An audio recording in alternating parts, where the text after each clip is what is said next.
So let's get into mental health here. How do you identify with it, and how have you changed things in your life because you've been able to identify things that you didn't realistically like?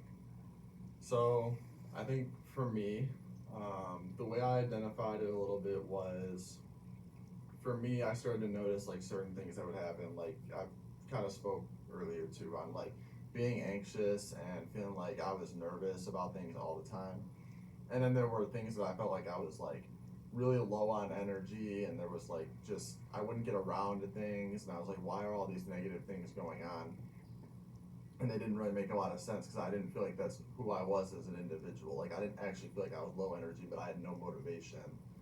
And I kind of like I went and looked in the mirror and I thought about it a little bit, and then I talked to some people. I think this like early on in high school, and these are kind of like those are all symptoms of like anxiety and like depression and stuff like that. Like when you're depressed, you may have the motivation or you may have like the energy overall to feel like you can do something during your day, but you don't have the motivation and you feel kind of like shot down. And with anxiety, everything becomes a nervous situation.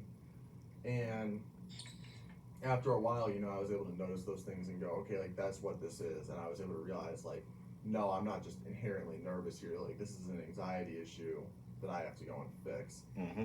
And, I spoke to on accountability and like knowing those things and then saying, okay, how do I fix these things? But now I'm going to go more into depth on like, how do I fix those things? Like, for me with anxiety, it was like, I realized I wanted to be better. So it's going to sound like, honestly, it's really not, but to some people it might sound kind of like cringy. But like I started buying like books like on it. Like I bought a book called like Power of Positive Thinking by Norman Vincent Peale. You could look that up. Fantastic book.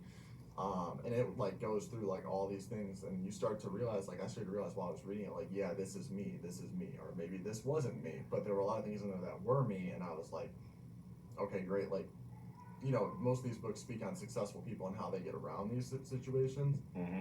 And I started to realize, like, yeah, I can correct this and I have to do these things. So I started with my anxiety, like, like, grounding myself with it almost. Like, it's not fake. What you're experiencing is real.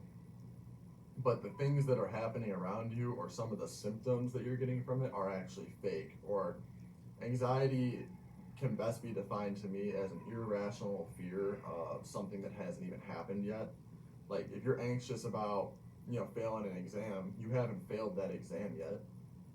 So there's plenty of time to work on like studying all that. But if you spend so much time being anxious, you can never get to studying for the exam. So it's like you can't be nervous about things before they happen. You need to take them as they happen and then fix them from there, which I think is a big thing I realized. And the other big thing I realized that fixed a lot of my anxiety issues was just like you need to learn how to ground yourself to the exact moment of like what's going on, and that kind of goes in hand with like the last thing I said. It's like you need to look at the moment and what's going on at this exact moment and focus on those things that are like important to you and that matter for what's going forward, instead of just like always worrying about the future, like always worrying about what can happen, what will happen, what won't happen, and just and don't worry about what other people think either, because most of the time people really honestly don't care. They care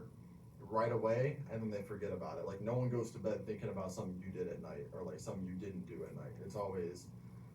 You know, it's always just something that you're worried about that's going to happen in relation to others. If it's like a social anxiety thing, that really most people honestly probably don't care anyways. And I would say that's really it. Like you just gotta recognize the issue. Like if you feel like you're having problems, and then say, okay, how can I fix this? And look up like techniques and things that other people have done, and find what works for you.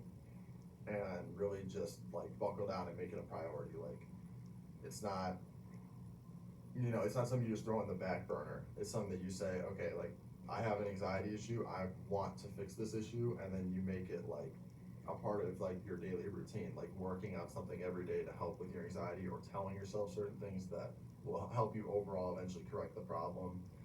And I think you can always fix it, like you truly can. So that's all I have to say on that. Gotcha.